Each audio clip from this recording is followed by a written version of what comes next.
इस हिस्से में हम बात करेंगे कि जो यूक्रेन और रूस की जंग है, काफ़ी माह हो गई हैं। जर्मनी पे इस पे बहुत असर पड़ा है। लाखों के हिसाब से यहाँ मुहाजिरीन आ चुके हैं। तो पुतिन की जो ताकत है, इस बारे में इरफान खान सबसे पता करेंगे कि वो किस तरह बोल रहा है और उसने पूरी पूरी दुनिया को वक़्त डाला हुआ है। ये बताइएगा जी। देखें, प्रोटीन जो है उसके पास क्योंकि गैस है। जी। और गैस के बगैर ना तो एक जमाने में जिस तरह तेल का मसला हुआ था जी। 1967 के अंदर या उसके बाद 72 के अंदर, जब 72-73 में जब सऊदी अरब का अरबों ने तेल बंद कर दिया था, तो दुनिया को समझ आ गई थी। हम्म। रोडों में जो कारें हैं वो गायब हो गई थी। हम्म। हॉलैंड के अंदर भी बकायदा ऐलान कर दिया गया था कि कभी कोई कार के ऊपर नहीं चलेगा, वीकेंड के ऊपर कारें नहीं चलेगी। अच्छा। और सारी दुनिया ने साइकिलों के ऊपर आ गई थी। हम्म। तो बहरहाल उसके पास आज के दौर में गैस है, और हर हर जो फैक्ट्री है या हर इंडस्ट्री के अंदर गैस इस्तेमाल हो रही है। हम्म। बिजली भी गैस से पैदा की जा रही है। और उसका क्योंकि सप्लायर है वो गैस का, हम्म। और पाइपलाइन के साथ उसके साथ आती है, कोई मुंजमद गैस नहीं लेनी पड़ती, जहाजों को ऊपर लाने नहीं पड़ती हम्म। वहां से। ये एक सस्ता रास्ता था जिसको सबने इख्तियार किया। ठीक। और जर्मनी इसमें सबसे ज्यादा पेश पेश था। और या तो उस वक्त जर्मनी इस बात को नहीं समझ सका, क्योंकि उन्होंने जो जर्मन वजीर चांसलर था श्रोएडा, जी। उसको खरीद लिया और उसको गैस की कंपनियों का सरबराह बना दिया था। ठीक। और जर्मनी उस वक्त खुश करके उससे जबरदस्त पाइपलाइनें बिछाई गई, हाँ। दुनिया को भी सप्लाई की, और खुद भी जर्मनी ने लिया। और खूब उससे जो इनकम हुई रूस को, उसको उसने अपने आप को मजबूत किया, ठीक। बजाय उसके कि वो उस आमदनी को अवाम के लिए, अवाम पे खर्च करता। अवाम की तरफ वही जो पुराना उनका कम्युनिस्ट सिस्टम है, उसी के तहत लोगों को जिंदगी गुजारने पे उन्होंने रखा हुआ है। हम्म। लेकिन हुकूमत खुद जो है वो तो ये अपने आप को अंडरग्राउंड होके तो खूब तैयारी करती रही है, और अपने मिसाइल्स वगैरह सिस्टम जो है हम्म। उनको उन्होंने, अब वो ऐसा वक्त आ गया ना, उसने देख लिया कि भाई अब वक्त है कि यूरोप के ऊपर जो चोट लगाई जाए। हम्म। तो उसने ऐसी चोट लगाई है कि यूरोप क्या, पूरी दुनिया जो वो हिल के रह गई है। जी। और उसको वक्त ऐसा मिला है कि उसको सपोर्ट मिली है चाइना की, अच्छा। क्योंकि चाइना बहरहाल रूस के मुकाबले पे यूरोप का साथ नहीं देगा या अमेरिका का साथ नहीं देगा कभी भी। हम्म। यूरोप का साथ तो दे दे, लेकिन अमेरिका का साथ नहीं देगा। हम्म। इसलिए बहुत ज्यादा उसको ये स्ट्रॉन्ग, जिसे कहते हैं, राइट हैंड मिल गया हम्म। चाइना की तरफ से। ठीक। फिर चाइना के अंदर इस वक्त जो इनकलाब आया था, जो उन्होंने माशी इनकलाब की जो बुनियाद रखी थी, वो भी आज अपने अरूज पे पहुंचे हुए हैं। ठीक। आप देख लें कि तीसरी बार आइन में तब्दीली करके जी। तो जो चाइना के सदर जो है उनका इंतखाब किया गया है तीसरी मुद्दत के लिए। ठीक। मजीद 5 साल के लिए उनको सदर बना दिया गया।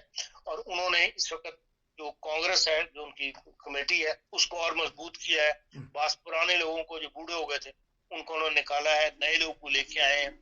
और एक नई, उनके तो नाम याद नहीं रहते हमें, जी। पर एक नई शख्सियत का नाम उन्होंने लिया है ठीक। कि भाई इनको हम आइंदा वज़ीर आज़म जो है वो चीन का बनाएंगे। अच्छा। तो चीन भी एक मजबूत मुल्क है, वो भी ताइवान से कब्जा करने के लिए जो है अपनी पॉलिसी, जो है जंगजू जाना पॉलिसी की तरफ जा रहा है।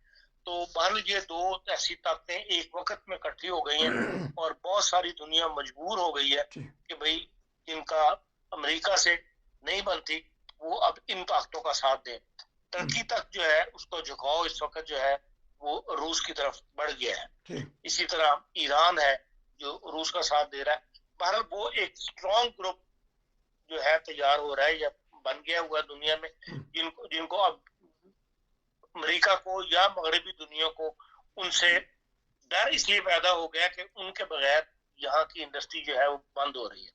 अब जर्मनी जैसा मुल्क जो है, उसकी जो कल की रिपोर्ट थी उसके मुताबिक वो कहते हैं कि जो हमारी बड़ी कारोबारी कंपनियां हैं उनका जो कर्जों का हुजम है वो 533 अरब यूरो हो चुका है। ओहो। ठीक। वो कंपनियां जो प्रॉफिट में जाती थी, जी। प्रॉफिट कमा के देती थी, उन्होंने इस 2 साल के अरसे के अंदर या 1.5 साल के अरसे में वो कहते हैं 533 अरब यूरो की मकबूज हो चुकी हैं। जी। 150 कंपनियां जो कि ऑलरेडी स्टॉक एक्सचेंज में रजिस्टर्ड थी, हर कंपनी के स्टॉक से में रजिस्टर्ड नहीं हो सकती, स्ट्रॉन्ग होना हो, वो कहते हैं उनमें भी 20% जो है उनके कर्जों में जो इजाफा हो गया है। जी। और 100 50 कंपनियों में से 50 कंपनियां वो है जो जिनका असल सरमाया जो है उससे कर्जा जो है बढ़ गया हुआ है। मतलब अगर उनका अपना सरमाया 1 करोड़ रुपया था तो कर्जा जो है उनके ऊपर वो 1 करोड़ से ऊपर चला गया। इसका मतलब है कि वो सुकड़ रही हैं और उनको नुकसान की तरफ जा रही हैं और बंद होना पड़ेगा। डोइचे वेले कंपनी जो है डोइचे टेलीकॉम जो प्रॉफिट में जाने वाली कंपनी थी, इस वक्त 145 अरब यूरो के कर्जे में फंस गई है। ये सारे फिगर्स जो है ये सामने आ रहे हैं और इंडस्ट्री वालों ने चीखना शुरू कर दिया है कि भाई अब हम सवाए इसके कि अपने लोगों को निकालना शुरू करें और कोई हमारे पास जरिया बाकी नहीं रहता कि हम अपनी कंपनियों को चला सकें। तो बहुत सारे लोगों ने निकालना शुरू कर दिया, बेरोजगारी बढ़ गई जर्मनी के अंदर, तो जाहिर है हुकूमत भी मजीद प्रेशर के अंदर आएगी और ये पूरा यूरोप जो है एक दफा हिलने, जिसे कहते हैं पूरे का पूरा यूरोप जो है वो हिल चुका है। हिलने क्या हिल अब तक हिल चुका है। और लेकिन जो नेटो की बात है उसकी तरफ अभी तक इनका हुकूमतों का रुझान नहीं आ रहा। या सारी अगर यही सूरत हाल रही तो ये मौजूदा सारी हुकूमतें जो तब्दील हो जाएंगी जर्मनी के अंदर। जर्मनी क्या पूरे यूरोप की हुकूमतें जो है बदल जाएंगी और नए लोग जो है नई पार्टियां आएंगी, नई हुकूमतें आएंगी या इनको कोई नया रास्ता जो है वो इख्तियार करना पड़ेगा। बज़ाहिर यही नजर आता है कि भाई ये अब नेटो के मामले में जो है एक नया रवैया होगा और अमेरिका की तरफ इस किस्म के बयान सियासी पार्टियों के आने शुरू हो गए कि हमें इस जंग को बंद करने के लिए कोई ना कोई अमल जो है वो उठाना पड़ेगा। और अमेरिका के अंदर जो इंतखाबात हो रहे हैं नवंबर के अंदर, उसके अंदर रिपब्लिकन ने तो कह दिया है कि भाई अगर हम आ गए तो हम यूक्रेन की जंग जो है उसके ऊपर जो इन्वेस्टमेंट कर रहे हैं, जो पैसा दिया जा रहा है तब वो हम पैसा मजीद नहीं देंगे।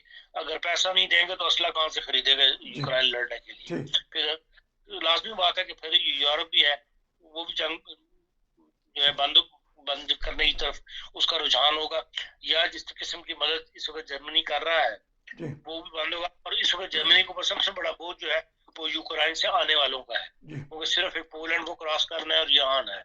अब तक वो कहते हैं कि भाई 1 मिलियन के करीब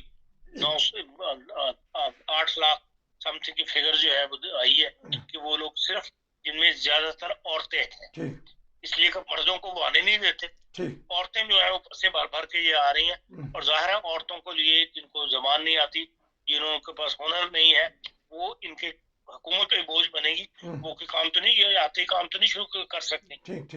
अभी भी ये बहुत बड़ा सवाल उठा है कि भाई जो शाम से लोग आए थे उनके अंदर 54% लोग वो हैं जो 18 साल की उम्र से कम है और उनकी तादाद भी करीबन 1 मिलियन के करीब आती है, जो सारे इराक शाम इधर उधर से आए थे।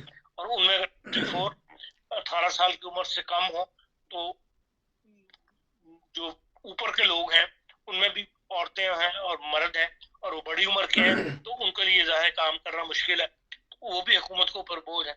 इसलिए सारे इस डायरेक्शन के अंदर जा रहे हैं जिससे हुकूमत के कोलैप्स तो मैं नहीं कह सकता, लेकिन यह है कि जिससे हुकूमत को शदीद दबाव का शिकार होगी और जर्मनी के अंदर जो है रिसेशन बढ़ेगा और उससे बचने के लिए लाजमी हुकूमत को जो है कोई ना कोई नई पॉलिसी लानी पड़ेगी। जी खान साहब, ये भी देखने में आया, मैं तो खुद देख के आया हूँ, जो स्पोर्ट्स हॉल होते हैं स्कूल के बजाय वहाँ स्पोर्ट अब होती है, वहाँ उन्होंने छोटे छोटे कमरे बना के पर्दे लगा के, कमरे भी नहीं पर्दे लगा के उन मुहाजिरीन को रखा है जो यूक्रेन से आई हैं। इस तरह यकीनन फ्रैंकफर्ट में भी ऐसे इंतजाम होंगे जो आर्जी तौर पे खैमा बस्तियाँ होती हैं उनमें बसाया जाता है। जिस तरह आपने बताया कि एक ही रास्ता है अमन का रास्ता, तो फिर बहुत सारे लोग सादा लोग पूछते हैं तो फिर रूस के सदर या यूरोप या अमेरिका मान क्यों नहीं जाता, अमन की तरफ क्यों नहीं चले जाते, एक छोटी सी मुल्क की वजह से लड़ाई क्यों कर रहे हैं? देखिए ये जो रशियन की पॉलिसी है उसकी जो पॉलिसी है कि अमेरिका की, उन्होंने जो किस्म का पंगा लिया था कि नेटो को हदूद बढ़ाने के लिए अब वो सबक जो है पुतिन इनको सिखा रहा है ताकि ये भाव हमेशा के लिए बंद करे। और क्योंकि हाथ इस वक्त है हावी है पुतिन का, तो इसलिए अब वो भी जंग बंद नहीं कर रहा है। ये तो चाहते हैं कोई ना किसी तरीके से पुतिन जो है वो ये हमले बंद कर दे, लेकिन वो नए से नए मिसाइल्स के हमले जो है वो कर रहा है। अब तो वो यहाँ तक उसने कह दिया कि मैं जो इनकी एटमी वो है पॉइंट्स या उनके ऊपर भी जो है मैं हमले करूंगा। ये कल मैंने बयान पढ़ा था डोचे वेले के ऊपर। अच्छा। तो उससे तो और ज्यादा जंग के फैलने का खतरा है। तो जंग तो खत्म करने के लिए तो फिर यही है कि आपको नेटो लगता है कि तोड़ना पड़ेगा, तभी वो राजी होगा कि भाई नेटो जो है उसको खत्म कर दिया जाए और तमाम ममालिक अपने अपने अपने मुल्क के खुद जिम्मेदार हो, तो तब शायद पुतिन जो है वो खामोश हो जाए। लेकिन बज़ाहिर तो अभी तक तो वो उसका हाथों के हैवी है, इसलिए वो वह सबक सिखाना चाहता है इन सबको। बहुत शुक्रिया, आपने 3 बड़े बड़े प्रोग्राम कर दिए, तबसरे कर दिए। इंशाल्लाह फिर आपसे दोबारा मिलेंगे। नसीर को इजाज़त दीजिए। अस्सलाम वालेकुम।